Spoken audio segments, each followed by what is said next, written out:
Hi everybody, welcome to engVid.com. I'm Adam. In today's lesson, I have something that's a little bit interesting, I hope. I'm going to talk to you about gestures, hand signals, some things you do with your face, things you do with your body, because communication is not all about words and sentences and vocabulary. Communication, a lot of what you communicate to people comes through the way you look, how you do things with your eyes, how your body stands. Like if you're facing somebody or facing away from somebody, the way your hands move, a lot of that is communication. But I'm going to show you a bunch of actual physical gestures, but people say these, especially when they're reporting about somebody else. So for example, if you ask someone about somebody else's reaction to a piece of news, for example, obviously you can't see the physical gesture, but the person telling you how the person reacted might simply tell you what gesture that person made, and from the gesture you will understand their reaction.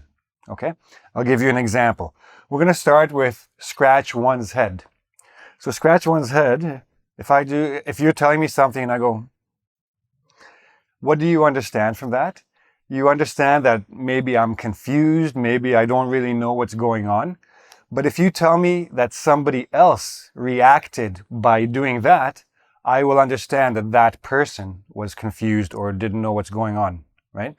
So I have a friend, he's a teacher, and I knew he was going to teach his students a very complex grammatical point. So after the class, I asked my friend, how did it go? Did they understand the lesson? And he said, oh, no, they were pretty much scratching their heads the whole time. So when he says to me, they were scratching their heads the whole time, I understand they didn't understand. They were very confused. They didn't know what's going on. He doesn't have to show me. He doesn't have to tell me they were confused. He tells me the gesture that they made. And in English, we have quite a few of these gestures that people say that somebody else did to get their reaction, basically, to see how somebody reacted. Now, the reason we would say the reason I would say he scratched his head instead of he was confused, because this gives more of a visual description of the person's reaction. Instead of saying he was confused, well, okay, he was confused. If he was scratching his head, it means it was maybe too complicated, or he was trying to understand but couldn't really understand. And it gives more of a visual. I can see him and I feel sorry for him because scratching his head, doesn't know what's going on. So let's go through a few more of these. To lick one's lips, or to smack one's lips. So, licking one's lips, smacking one's lips, like opening and closing. So mostly we use this to describe someone's reaction to food. So you go to a restaurant and you can smell the food. It's really delicious, everything around you. So you're licking your lips, means you're excited about what is coming. You are anticipating a very good meal and you're getting your mouth ready for it. But these days, we also use this expression just to mean generally excited, or if you see a very good opportunity, you get very excited and you're anticipating. So investors are licking their lips at the prospect of this company's success. So some investors put money into this company, or they bought stocks, and there's news that this company is going to have a very successful year. So the investors are licking their lips because they know money is coming to them. So they're very excited about that. So not only food, other things as well. To rub one's hands together. Same idea, very similar to lick one's lips. You're anticipating something. You're excited about something that's coming. So I walked into a store, for example, or I walked into a car dealership. That's a better example. And over there in the corner, I see the salesperson with a young couple. And the couple looks, they're very excited. They're getting a new car. But I could see the car dealer was just rubbing his hands, waiting to sign the contract. He was rubbing his hands. Again, he knew money is coming to him. He's getting a nice commission. He's excited. He's a little bit greedy about what's coming. So I can describe that feeling. I don't need to say the salesman looked very excited. The salesman was rubbing his hands together. Very clear what he was feeling. shrug one's shoulders. Right? So if somebody shrugs one's shoulders, that generally means one of two things. One, they just don't care. Or two, they just want to be in a bad mood. It doesn't matter what you say to them, they just want to stay in a bad mood.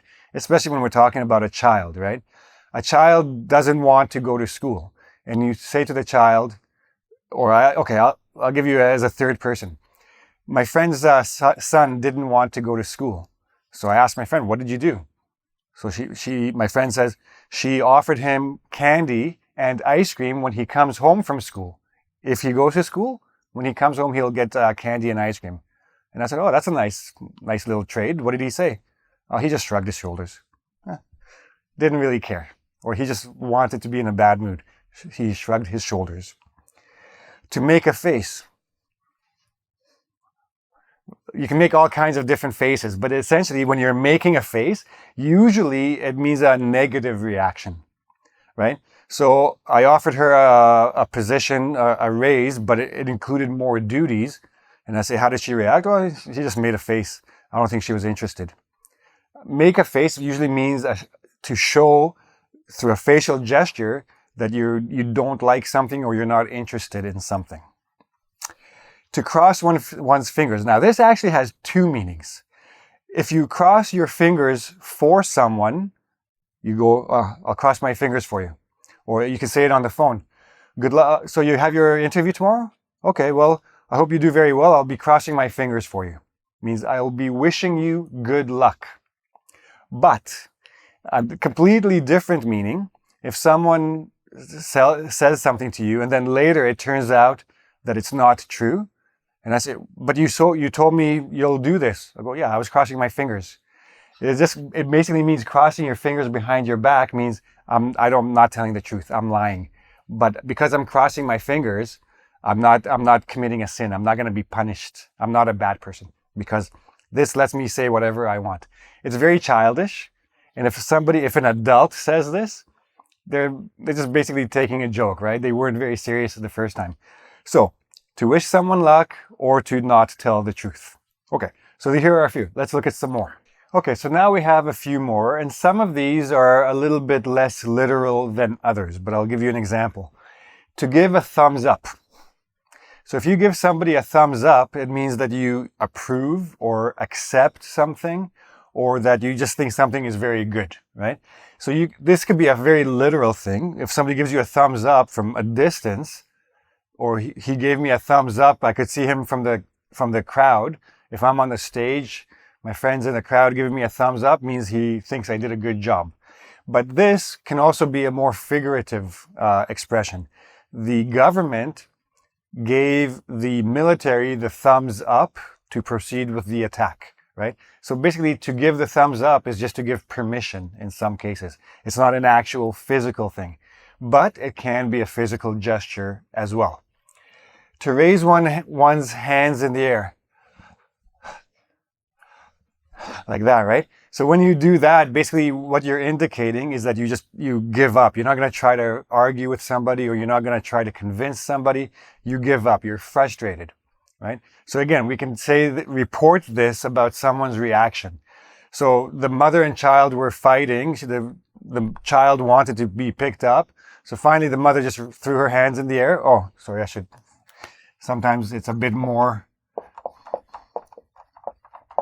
Sometimes it's a little bit more emphasis. If you throw your hands in the air, it means like you're just giving up. Raise your hands in the air could also mean surrender. Like if the police say freeze, the criminals will raise their hands in the air, means they're giving up. But to throw is more about the frustration of giving up. To plug one's ears. So if somebody plugs one's ears, it means they don't want to listen to what you have to say. So the parent was trying to discipline the child, the teenager, but the teenager just plugged his ears and wouldn't listen. Very straightforward. To stomp one's feet. Again, that's a bit more childish. Adults don't generally do that.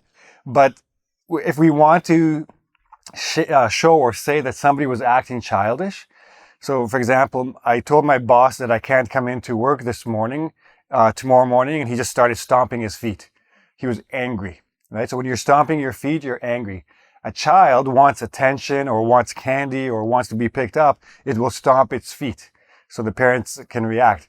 But when you talk about an adult, they're probably just very angry or frustrated also could be a reaction.